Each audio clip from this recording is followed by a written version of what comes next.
qui veut. Ok, c'est bien, fini, voilà. Qu'est-ce que vous êtes en train de faire, Jean-Philippe? Alors je suis en train de préparer une commande. En fait, on prête du matériel pour les élèves de Sciences Com. Du coup, je vais préparer le matériel pour lui fournir.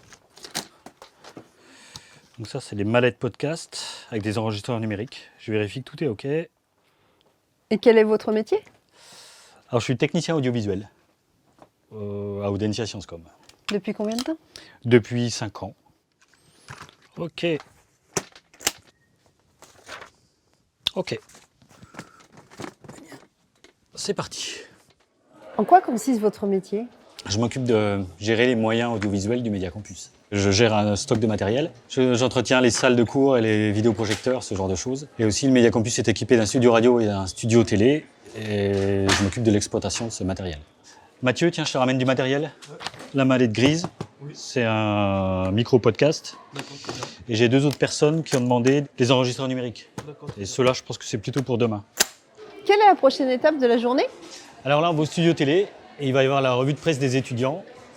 Et je vais être en support du prof pour toute la partie technique du studio.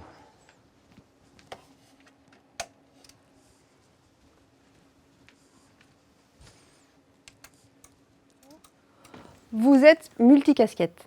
Qu'est-ce qui vous plaît dans votre métier? Alors moi, être multicasquette, polyvalent, j'adore ça. En fait, c'est vraiment quelque chose, j'aime toucher un peu à tout, essayer plein de choses. Et puis ici, au Média Campus, voilà, je suis dans la transmission d'informations. Et aussi, ici, il y a beaucoup de conférences, juste comme ça, c'est assez vivant sur ce sujet. Et donc aussi, moi, je reçois beaucoup d'informations et vraiment, c'est quelque chose qui me plaît, quoi. Dans mon métier, j'ai pas du tout de routine et ça, c'est vraiment quelque chose qui me plaît beaucoup, ouais. Comment avez-vous embarqué dans l'aventure Audencia? Alors ici, au Média Campus, on a une équipe assez réduite, on est une vingtaine. Et au Média Campus, en général, il y a d'autres entreprises et du coup, on est vite identifié et c'est très facile de connaître les gens et de se faire connaître. Ce que j'aime à Audencia, c'est qu'on peut... il y a une espèce de logique de réseau. Je travaille avec des personnes. J'ai créé mon espèce de réseau à l'intérieur de l'entreprise. Et des personnes avec qui je travaille beaucoup. Voilà, on va avoir de très bons rapports et ça va casser un peu la routine, quoi. Donc là, on a les 3 points de vue caméra. Le point de vue présentateur. Tu vois les résultats directement sur les écrans là-bas. Le chroniqueur, automatiquement. Et le plan large. Pour lancer le générique, on appuie sur générique in. Okay. Ça lance le générique et à la fin de le générique, automatiquement, ça bascule sur le présentateur. D'accord. Bonjour à tous et à toutes et bienvenue dans notre revue de presse du 9 novembre. Au programme aujourd'hui, nous parlerons dans un premier temps des nouvelles interdictions imposées à Meta par l'Union européenne. Je pense que tu peux rester sur elle. De l'IA qui s'est déroulé le 2 novembre à Londres. Je pourrais presque vous dire 2 salles, 2 ambiances, Jean-Philippe. C'est beaucoup plus, c'est complètement différent ici, mais on reste quand même dans la techno et dans le son, l'audiovisuel. Qu'est-ce que vous êtes en train de préparer? Moi, je suis en train de préparer une playlist parce que, en dehors de mon travail, je suis un fan de musique.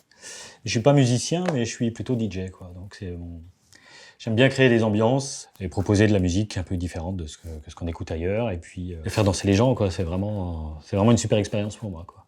Si je comprends bien, dans la vie privée comme dans la vie professionnelle, vous êtes un petit peu le chef d'orchestre. C'est vous qui organisez un peu les sessions de travail des autres ou les sessions plaisir des autres? Ah oui, on peut dire ça, ouais. Je retrouve un peu les mêmes choses, les mêmes sensations quand je suis en direct devant les gens pour leur passer de la musique ou quand je suis directement dans la régie du studio télé ou du studio radio. J'aime ça, quoi. En fait, l'espèce de tension du direct est quelque chose qui permet de réussir un projet collectif, en fait, que ce soit pour danser, pour faire la fête ou pour enregistrer une émission de télé ou diffuser quelque chose en direct sur Internet.